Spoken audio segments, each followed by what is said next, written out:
आज जो है वो जिस टॉपिक में हम बात करेंगे वो है रेवोल्यूशन, जो आपने पढ़ चुके होंगे कि क्यों हमारी यूथ में जो है वो रेवोल्यूशन जो है वो ख़त्म हो चुका है।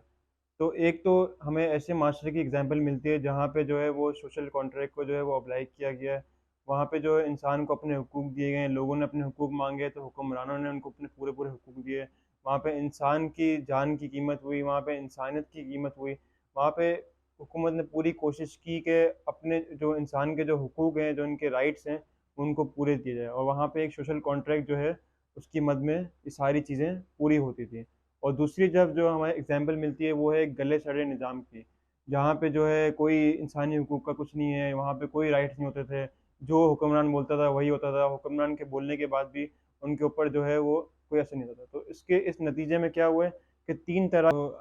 इसकी एग्जांपल जो है वो हमारे हमारे पास है कि तीन तरह के रेवोल्यूशन जो है वो हमारे सामने हैं, जो हमने देखे भी। कि एक तो हमारे पास जो है वो ग्लोरियस रेवोल्यूशन जो है वो जो इंग्लैंड में हुआ था। एक फ्रेंच रेवोल्यूशन है और उसके साथ साथ इंडस्ट्रियल रेवोल्यूशन भी आई थी, जिसमें आपको पता है कि टेक्नोलॉजिकल एडवांसमेंट हुआ था। फ्रेंच में बहुत सारा जो है वो ट्रेड बढ़ गई थी, इंडस्ट्री आगे बढ़ी थी, जिसके बाद OIC बाकी सारी कंपनीज भी जो हैं वो आपस में आई थी। और बहुत सारी रेवोल्यूशन बताने का मकसद ये है आप लोगों को कि रेवोल्यूशन से जो क्या होती है, रेवोल्यूशंस जो होती हैं उनसे क्या होता है कि हम मुल्क में जो है वो एक कौम में जो है वो इनकलाब पैदा होता है, उनकी हालत बदलती है। आपने जितने भी जो रेवोल्यूशन देखे हैं वो इसी वजह से हुए कि डिक्टेटर्स की वजह से, बादशाह की वजह से उनके जो है वो राइट्स ये नहीं दी जा रहे थे, जिसकी वजह से क्या हुआ कि रेवोल्यूशन नहीं, कौम खड़ी हो गई। जो मैं काफ़ी अक्सर बात भी करता हूँ अपनी उसमें, कि कौम जब इकट्ठी होती है, कौम सोचती है कि हमारा मुस्तकबिल जो है वो हमारे क्या करना है हमने मुस्तकबिल में। तो इस तरह की चीज़ें जो हैं वो, लेकिन इस तरह की चीज़ें जो हैं वो कौम की हालत जो है वो बदलती है। लेकिन हमने जो है ये चीज़ हमारे अंदर जो है वो बिल्कुल ही ख़त्म हो गई, क्योंकि इसकी सोच ही नहीं रखी गई। हमें हिस्ट्री से बिल्कुल दूर कर दिया गया है, और हम सही वाली हिस्ट्री पढ़ाई भी नहीं गई है। जो हिस्ट्री हमारी है, जो हमारी और हम देखते भी हैं कि जब OIC आई तो किस तरह जो है वो 20,000 जो है वो ब्रिटिशर्स ने एक कंपनी थी, उन्होंने कितने सारे मुसलमान, मेरे ख्याल से कितने मुसलमान थे और कितने हिंदू हिंदू थे, जब पूरा हिंदुस्तान था या पूरा मुगल एम्पायर था, तो किस तरह जो है उन्होंने कब्जा किया। और फिर आपको पता है कि अंदरूनी मीर जाफर और मीर सादिक ने अपने ही लोगों को बेटरे करके सिराजुद्दौला को हराया। और फिर जो है क्या कहते हैं, उसके बाद जो है ब्रिटिश रूल जो है वो शुरू हुआ। तो वहाँ पे भी उसके बाद हमने कोई ऐसा रेवोल्यूशन देखी नहीं, कि एंड में जाके जो है वो एक रेवोल्यूशन आई, जो कि 1940s में 1950s में जो है वो आई थी, ठीक है। तो उसके बाद जो है वो पाकिस्तान आज़ाद हुआ, लेकिन उसके बीच में कोई रेवोल्यूशन नहीं आई, और उसके बाद भी कोई रेवोल्यूशन ऐसे नज़र नहीं आई। तो उससे हुआ क्या कि हमारे जो सोच है, हमारे लोगों में जो सोच है वो ख़त्म होना शुरू हो गई। लोगों ने हिस्ट्री भी पढ़ी नहीं हुई, जिसकी वजह से क्या हुआ है कि लोगों को कोई जो बातें हैं वो इस चीज़ पे आती नहीं है। हम लोगों को किस चीज़ में लगाया गया, हम लोगों को लगाया गया, अगर उनसे कोई नौजवान नस्ल से पूछे कि कोई नेटफ्लिक्स सीरीज़ देखी है तो उनको सारी चीज़ें याद होंगी, लेकिन हिस्ट्री की कोई बात याद नहीं होगी। और ये एक तरीका होता है कि किस तरह जो है वो लोगों को डिस्ट्रैक्ट करना, एक क्रिंज कंटेंट की तरफ डिस्ट्रैक्ट करना, जिसकी वजह से लोग जो हैं वो उसकी बात सिरे से बात ही ना करें।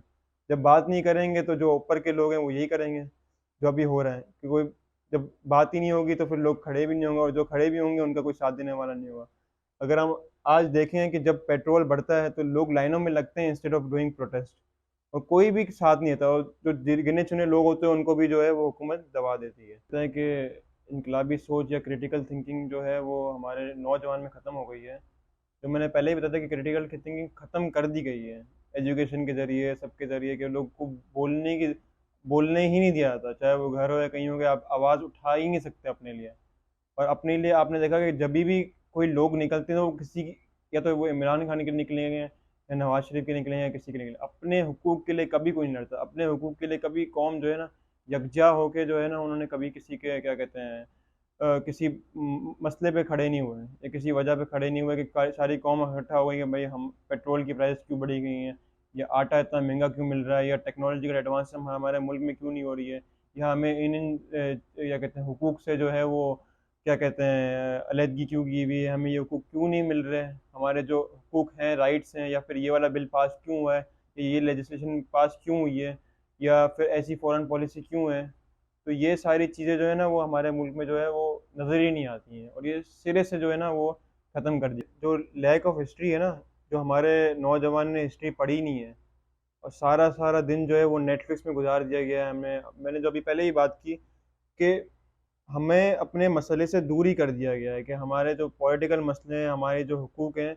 वो हमसे हमें इतना दूर कर दिया गया है, या हम उस बारे हमें इतना इंटरटेनमेंट में इतना घुसा दिया गया है कि हम उस बारे में सोचते ही नहीं है।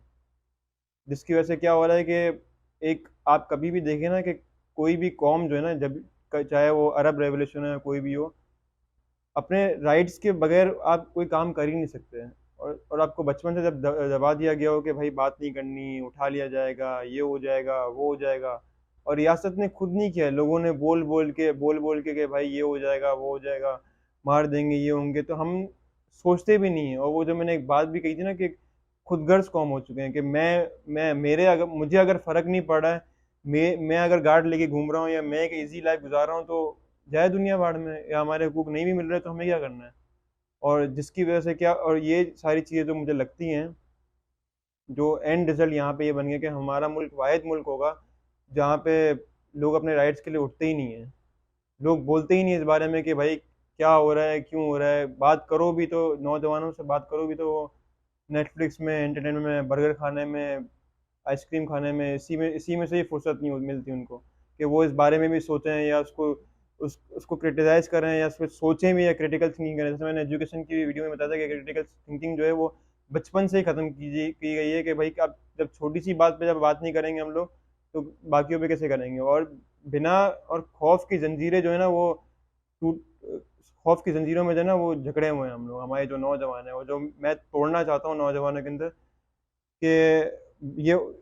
उनको इन्होंने तारीख क्योंकि पढ़ी ही नहीं है, इनको पता ही नहीं कि किन किन लोगों ने किस किस तरीके से सर्वाइव कर करके रेवोल्यूशन लाए। कि वो एक शहर में जाते थे, एक मुल्क में जाते थे, दूसरे मुल्क में जाते थे, सर्वाइव किया, जाने भी दी, सब किया, लेकिन इन द एंड जो है वो क्या हुआ, रिजल्ट क्या हुआ कि हुकूक जो है वो उनके मिल गए। अपनी क्या कहते हैं, जो नॉर्मल ब्लॉग्स है जो मुझे बनाना अच्छा लगता है, लोगों को दिखाना अच्छा लगता है, जो आप देखते होंगे इरफान जुनेजो टाइप या बाकी वो टाइप, क्या कहते हैं, बाकी जो बनाते हैं लोग, वही बनाता रहूंगा। और मैं नेक्स्ट सोच भी रहा हूँ बनाने का, बहुत सारी बात हो गई, लेकिन एक जो जो सोच की तब्दीली है, और जो खौफ की जंजीरें जो तोड़नी है ना, वो मुझे जो चेंजेस लाने हैं, उसके लिए मैं हमेशा बात करता रहूंगा और कोशिश करूंगा बस के लोगों तक मेरी जो है वो ज़्यादा से ज़्यादा बात पहुंच सके। पाकिस्तान जिंदाबाद।